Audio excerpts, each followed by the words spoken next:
Hey, what is up? This is video 3 of 5.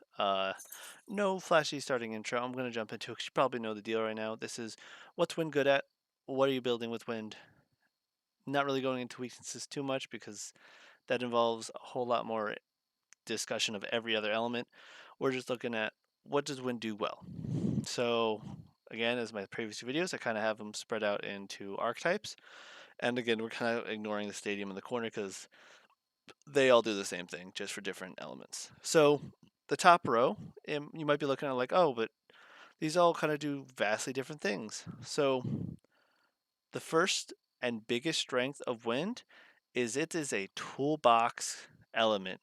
And what does toolbox element mean? It means we can just go pull the right tool for the job that we need. If we need a hammer, we find a hammer. If we need a wrench, we find a wrench.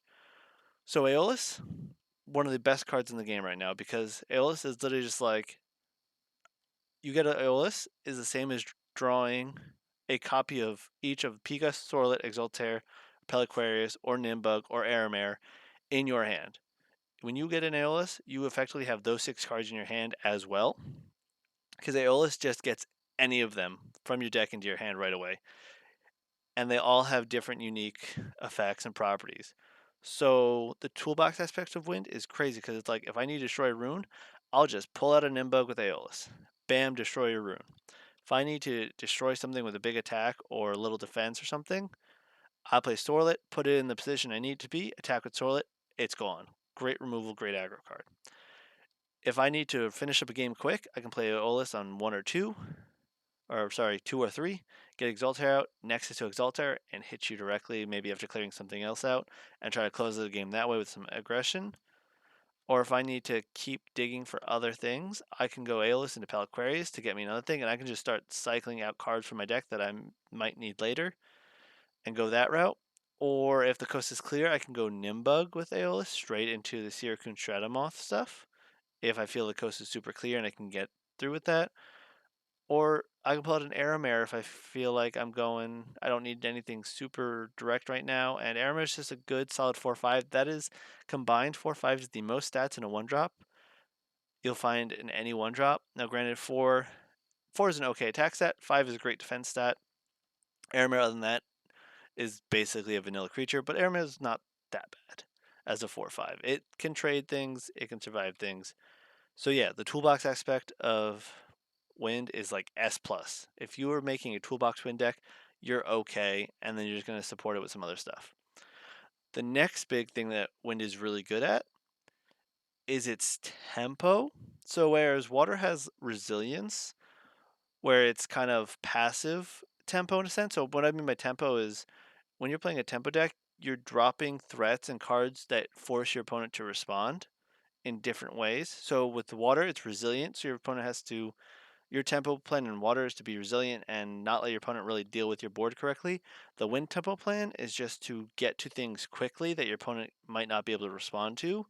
So the tempo plan in Wind is to play like Nimbug straight into Sirikun. Maybe you stick Sirikun as 1/7 on your board for a couple turns.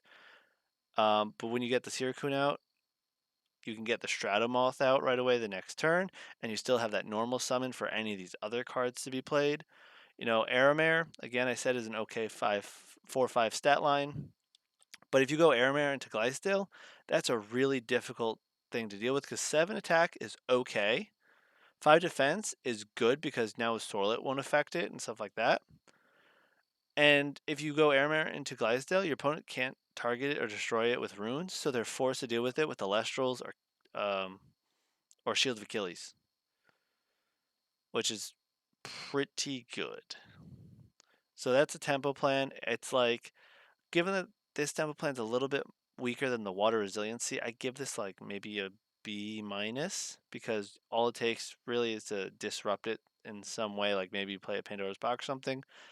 But if you're playing a Wind focused deck, you're generally going either tempo plan or you're going toolbox strategy. And then if you're doing a sub-Wind theme, I have the bottom 3 cards. Wind likes to destroy and disrupt runes, which is a very strong effect. So Bag of Winds, if you have Aeolus out, Pyrocelestial can't. If you don't have Aeolus out, it still can't be targeted by runes. So no earthquakes and stuff that equip a Bag of Winds. Gives defense, not super important. This is just good because it stops rune targeting, which is alright. Tornado bounces a rune, so this is the cheapest way to get a rune out of the way. Now, if you're bouncing a counter rune, your opponent can just reset it. But if you bounce, say, an Aeolus or Hephaestus or some other divine rune with a bunch of spirits on it, you get rid of the spirits. So for one, it's a nice little tempo card. It's cheap. It removes runes. It's a good option if you don't have a ton of wind in your deck and want some rune removal. Besides just the Pigas, because you can also just run Pigas into your rune removal package. And then you have Falcane, which just says, oh, you have a back row? No, you don't. Destroy all the runes.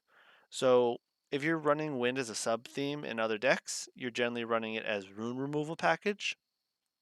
Or maybe you're running some of the toolbox stuff where you run like 2 Aeolus, 2 Pigas, 2 Sorlets as like some removal package toolboxy stuff. So yeah, your main deck archetypes for wind are going to be either your toolbox strategy or your tempo play.